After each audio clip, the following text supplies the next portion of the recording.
Okay, example 3, we're going to use what's called the Rule of Sarrus to evaluate a 3x3 determinant. And again, this is going to be your preferred method to do this, but I do want you to practice with cofactors also. First thing you do to use Rule of Sarrus is write down the 3x3 determinant the way it is. And then just simply recopy column 1 and column 2 off to the side here. So 5, 3, negative 2, and 2, 4, 3. Just like so. And to evaluate this determinant, we can multiply this diagonal, and this diagonal, getting the sign we get. So basically kind of like the 2 by 2 idea, except we have a total of 3 products to do here.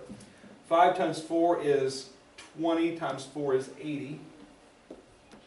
2 times 0 is 0 times negative 2 is 0. We can leave that out. Negative 2 times 3 is negative 6 times 3 is negative 18.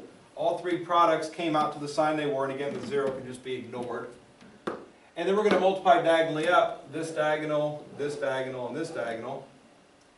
And we'll get those products. We're going to subtract those products. I'm going to put minus parentheses, and then the minus is subtracting the whole thing. So I can just get the signs I get coming up. So negative 2 times 4 is negative 8 times negative 2 is positive 16. That's being subtracted. 3 times 0 times 5 is 0. We can ignore. 4 times 3 is 12 times 2 is 24, which again is being subtracted because of the minus sign there. So just like that, we get 80 minus 18 minus 40. 16 plus 24 is 40. 80 minus 40 is 40 minus 18 is equal to 22.